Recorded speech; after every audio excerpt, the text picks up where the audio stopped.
تعالى هكلمك النهارده في تريكايه صغيره كده في نطق اللغه الانجليزيه هتحسن من نطقك جدا. تعال نجرب مع بعض. حاول تنطق الكلمه دي كده. ها، اسمها ايه؟ بارت. بارت. بارت.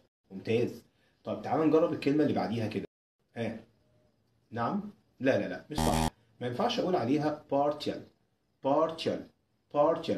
طبعا الكلام ده غلط. احنا عندنا المقطع اللي هو السافكس اللي بيجي في اخر الكلمه اللي هو تي او حرفين متحركين بيتنطق على بعضه كمقطع واحد. shell. shell. shell. shell. طب تعال نحطها في الكلمة كده ونقول partial. partial. partial. تمام، جرب كده. partial. partial. ممتاز. في كلمات تانية زي كلمة essential. essential. essential اللي هي معناها هام أو ضروري. ما تقولش عليها essential. اسمها essential. essential. وفي كلمة تانية potential. potential. potential. ما تقولش عليها potential. اسمها potential. يبقى للتذكير تاني عندنا أول كلمة اسمها partial. partial. partial. الكلمة التانية essential. essential.